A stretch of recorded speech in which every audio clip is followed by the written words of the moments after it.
बिस्मिल्लाहिर्रहमानिर्रहीम। नाज़रीन, आप देख रहे हैं प्रोग्राम अज़मतनामा और मैं हूं आपका होस्ट अज़मत खान। नाज़रीन, जिस मौके पे कोई गलत बात बहुत तेज़ी के साथ फैल रही हो, उस मौके पे इंसान का खामोश रहना ये बनता नहीं है और ख़ामोश रहना भी नहीं चाहिए।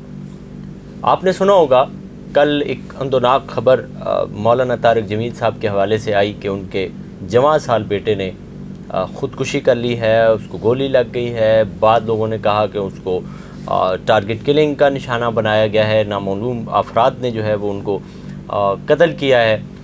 ये घंटा डेढ़ ये वाली बहस चलती रही। फिर उसके बाद सच सामने आना शुरू हुआ, लेकिन उस पर भी लोगों को यकीन नहीं आया। फिर उसके बाद हुआ ये कि रात देर से मौलाना तारिक जमील साहब के जो बड़े साहबजादे हैं मौलाना यूसुफ जमील, उन्होंने एक मुख्तसर सा क्लिप बनाया और वजाहत जारी की।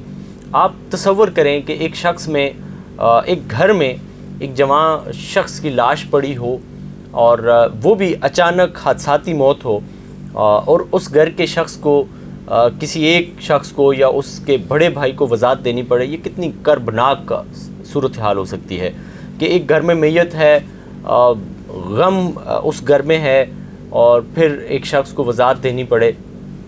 तो ये उससे बड़ी अंदोनाक और गमनाक सूरत हाल बन जाती है।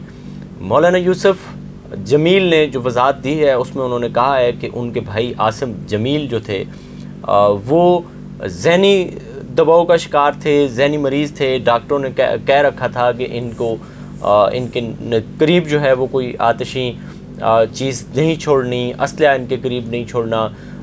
ये पिछले कुछ 6 महीने से ट्रीटमेंट इनकी चल रही थी और इनको दिमागी शुआएँ भी दी जा रही थी।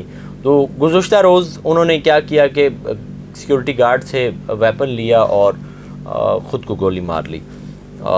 इसके बाद बेशुमार लोगों ने मुख्तलिफ़ किस्म की बातें, उसके बाद भी जब इनकी वजाहत आ गई उसके बाद भी लोगों ने मुख्तलिफ़ बातें करना शुरू कर रखी हैं।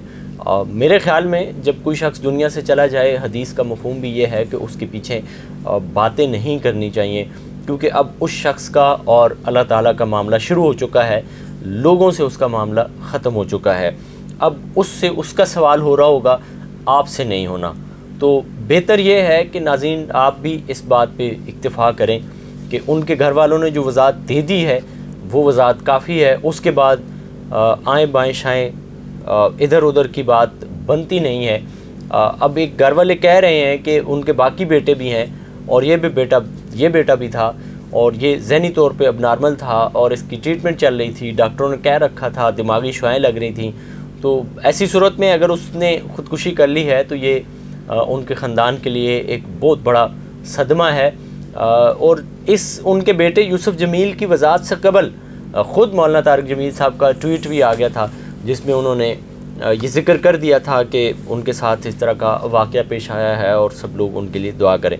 तो बेहतर यह है कि हम सबको इस मुश्किल की घड़ी में उनके लिए नेक जज्बात का इजहार करना चाहिए, दुख की घड़ी में उनके साथ शामिल होना चाहिए।